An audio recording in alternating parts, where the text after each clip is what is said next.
Assalamualaikum warahmatullahi wabarakatuh. Waalaikumsalam warahmatullahi wabarakatuh. Selamat pagi Bapak Ibu, masih dalam keadaan sehat semua ya? Pada kesempatan pagi hari ini, mohon maaf, mohon waktunya sebentar ya Bapak Ibu. Di sini saya akan sharing beberapa tentang bagaimana cara mewujudkan budaya positif di SD Negeri Bintang 02. Di sini kita sebetulnya diskusi ya Bapak Ibu, buatan istilahnya, buatan saya yang lebih dulu tahu, sebenarnya Bapak Ibu sudah lebih tahu di platform Merdeka Mengajar, begitu.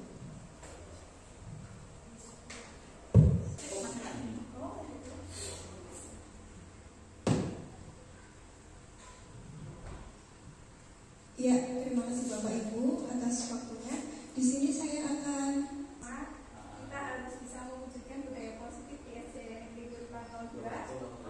Atas belakangnya, Ki Hajar Dewantara menjelaskan bahwa tujuan pendidikan adalah menuntun kodrat anak untuk mencapai keselamatan dan kebahagiaan setinggi-tingginya sebagai manusia maupun anggota masyarakat.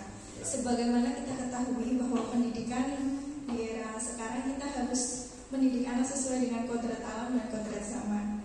Kita tidak bisa mendidik anak didik sesuai dengan seperti yang kita mau, tetapi kita harus mendidik sesuai dengan kodrat alam dan kodrat zaman. Jadi tujuan penerimaan budaya positif agar menjadi pembiasaan pada murid hingga menjadi karakter positif dan berperilaku luhur. Tolak ukur dalam penerapan budaya positif ini adalah berbentuk keyakinan keras yang berisi murid akan terbiasa menjaga kebersihan, bahu-membahu menolong teman, memberi salam ketika bertemu dengan teman, guru, pegawai sekolah maupun dengan tamu yang datang ke sekolah. Ya boleh, dua orang maju ke depan untuk memperhatikan timnya. Jadi salah satu dua-duanya menutup tangan, satu orang menutup tangan. Pak Puji dan Mbak Titi. Ya boleh, nanti Pak ya, Pak Puji dan Pak Dalhar. Nanti salah satu berusaha membuka tangan Pak Dalhar. Wembok sekali-sekali kesempatan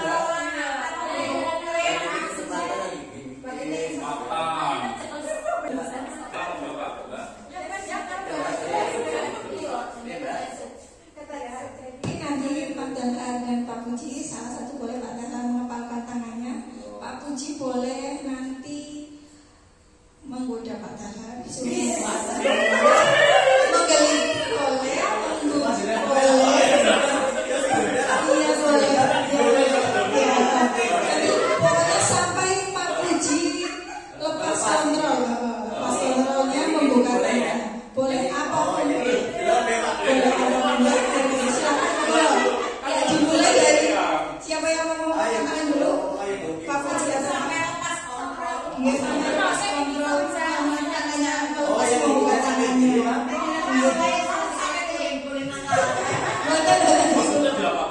Nanti boleh bebas memuji, boleh menggelitik, boleh apa? Boleh sekarang, iya boleh 30 detik. Jangan ditik-tik. Digoda boleh, dibujuk boleh.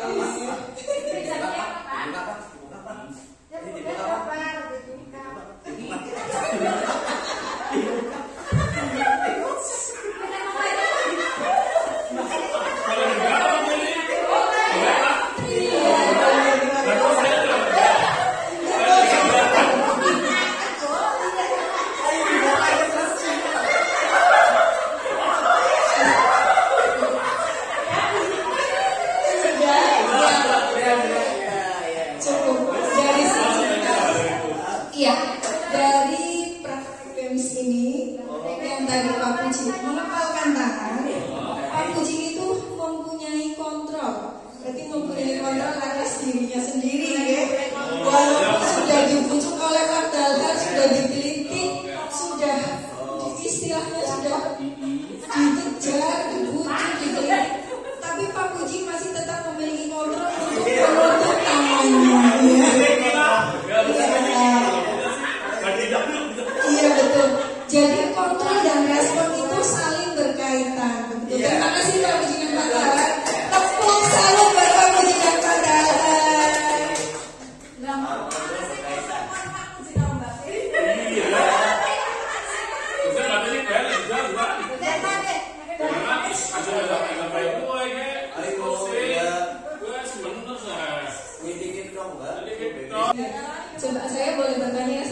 ya. Tadi kenapa Pak Puji tidak membuka kepala tangannya? Iya, kenapa? Karena saya tetap harus mengontrol gitu loh. Oh iya, Pak Puji harus mengontrol ya. Berarti Pak Puji tidak mau membuka kepala tangannya karena saya tidak mau membuka gitu. Tidak mau. Terus tadi kenapa Pak Dadan ke Pak Puji itu sampai merayu memuji untuk membuka kepala tangannya?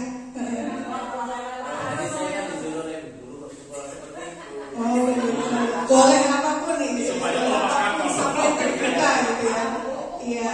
Jadi dalam kegiatan ini sesungguhnya siapa yang memegang kendali dan siapa yang mengendalikan. Jadi yang memegang kendali dari games tadi itu Pak Puji atau Pak Dadan? Ya, mau pegang sendiri.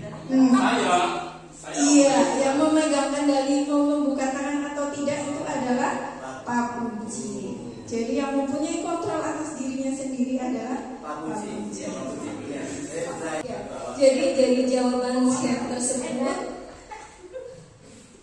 adalah kita sendiri yang memegang kontrol atas kepala tangan kita. Jadi orang lain tidak bisa mengontrol apa yang kita lakukan, tidak bisa mengontrol bagaimana sikap kita. Kontrol adalah ada dalam diri kita sendiri. Di sini ada teori kontrol. Nah, ini miskonsepsi teori kontrol. Sebagaimana kita ketahui bahwa kita beranggapan bahwa guru itu mengontrol murid, tapi itu sebetulnya tidak bisa kita lakukan. Kita hanya bisa istilahnya memberikan masukan, memberikan motivasi, arahan, karena kita tidak bisa mengontrol murid. Kemudian Oh, saya kira pilihan. sebenarnya ada beberapa pilihan, tapi sepertinya yang lebih cocok ya untuk teori kontrol. Untuk karakter teman-teman di sini.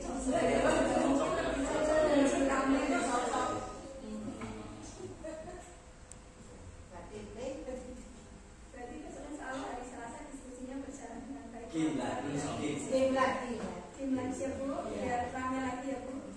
itu menurut Konsep disiplin positif dan motivasi. Malam minggu sih ya. Makna disiplin positif, sebagaimana kita ketahui, disiplin banyak orang memaknai bahwa mendapatkan kepatuhan dan memiliki kecenderungan ketidaknyamanan sering dihubungkan dengan tata tertib, itu disebut disiplin.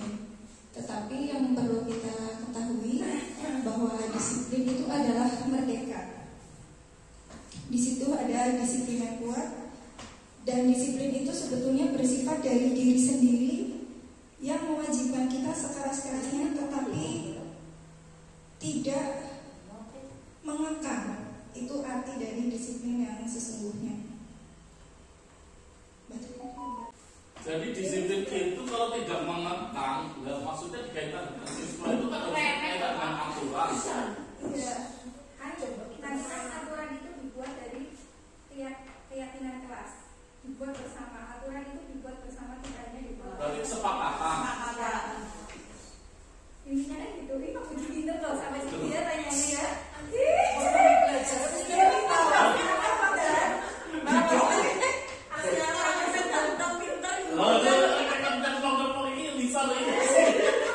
Tapi itu pun disiplin kan ada yang makro dan mikro. Disiplinnya itu memang ada mikro dan makro. Kalau disiplin itu kan sebetulnya tata tertib gitu ya. Kita tahu disiplin itu tata tertib, kepatuhan, intinya seperti itu. Tapi disiplin di sini ini intinya kan disiplin positif, jadi tidak memaksakan. Jadi walaupun di sekolah itu ada peraturan tata tertib sekolah, tata tertib sekolah pun tidak, istilahnya tidak dibuat untuk satu pihak, jadi dibuat untuk semua warga sekolah. Jadi guru dan siswa semua juga harus terlibat dalam pembentukan disiplin tata tertib dan keyakinan. Itu masuk dalam keyakinan kelas, keyakinan diri. Cuma menerapkan disiplinnya itu awalnya dari keyakinan dari diri kita. dari teman-teman dulu memberi contoh. Bicara kawan-kawan, kalau tidak memberi teladan ya tidak bakal terlaksana. Contohnya nih di sini nanti sesuai tata tertib berangkat jam 7. Jam 7 harus sudah di kelas. Wah, gurunya setengah 8 baru masuk. Yang nggak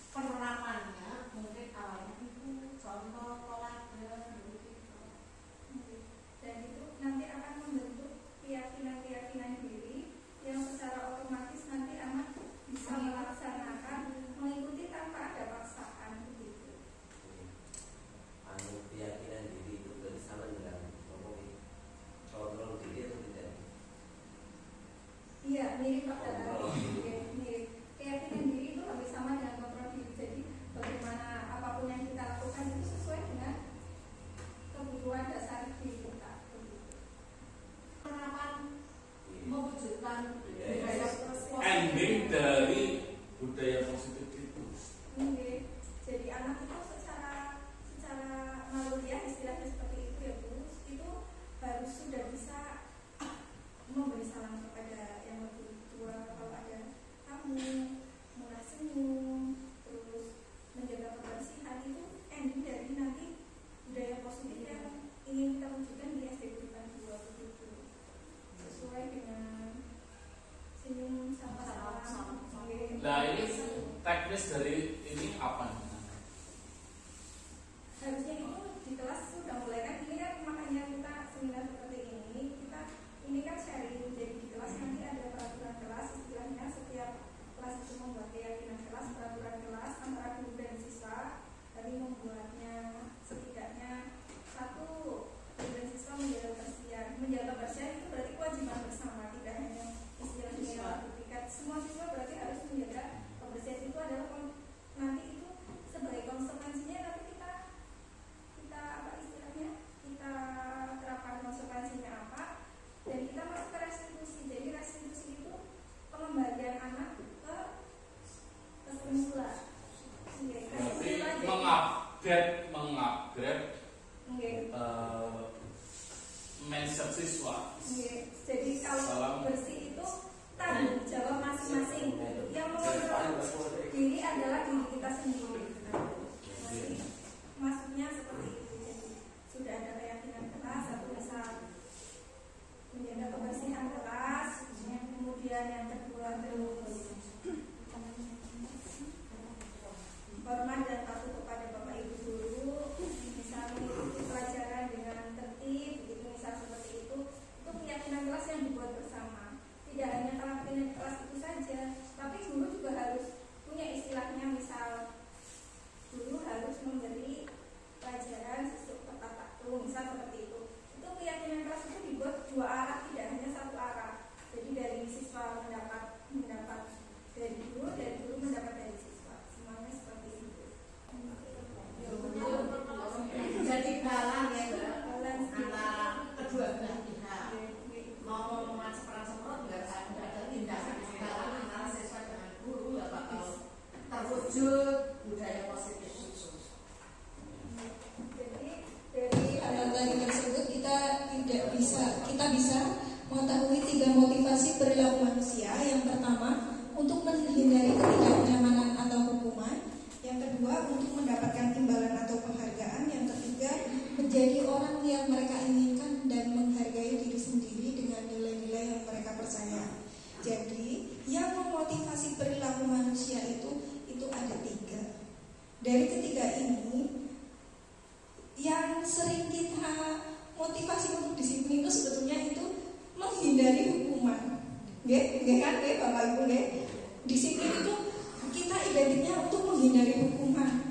Kalau misal kita tidak membayar pajak, itu kan kita menghindari hukuman, ya istilahnya seperti itu. Misal anak tidak melaksanakan piket, itu menghindari hukuman dari Bapak Ibu guru.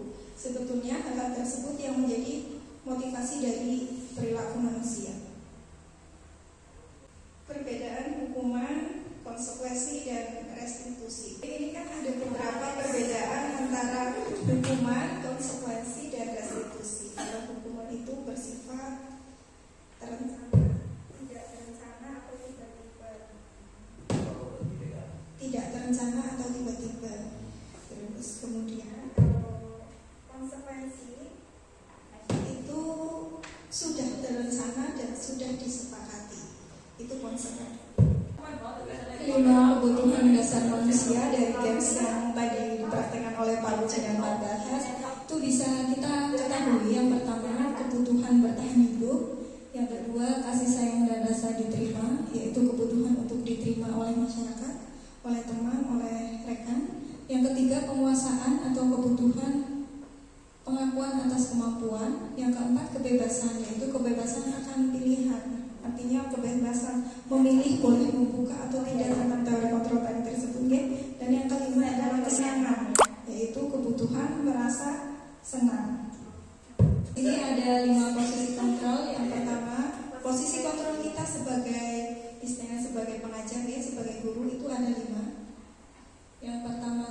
penghukum, yang kedua sebagai pembuat rasa bersalah, yang ketiga sebagai teman, yang keempat sebagai pemantau, dan yang kelima sebagai manajer. Jadi sampai saat ini coba Bapak Ibu Guru merefleksi masing-masing diri masing-masing. Sampai mana posisi kontrol Bapak Ibu Guru terhadap anak didik Bapak Ibu Guru di kelas masing-masing? Apakah baru sampai penghukum atau pembuat rasa bersalah, atau sudah menjadi teman, menjadi pemantau yang baik, atau sudah menjadi manajer? Oh baik, Bu Risa pembuat rasa bersalah, Bu Dina? Penghukum. Pak Puji? Penghukum ya, padahal belum selesai padahal sama sudah bisa sebagai teman, bisa sebagai teman yang padahal kalau misalnya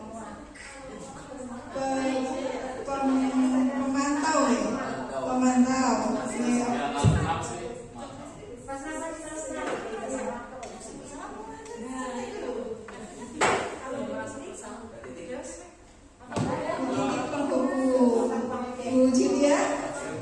Penghukum, kalau Ibu sudah tidak bisa ini lah ya, sudah sampai tahap manajer ya, sudah luar biasa biasanya ya, sampai mendengarkan di kantor. jadi bersama menganggapnya membuat rasa bersalah, terus dirangkul sebagai teman, diajukan hatinya bisa, jadi dia nggak Tadi sebagai apa saja saya? Penghukum, terus apa saja saya?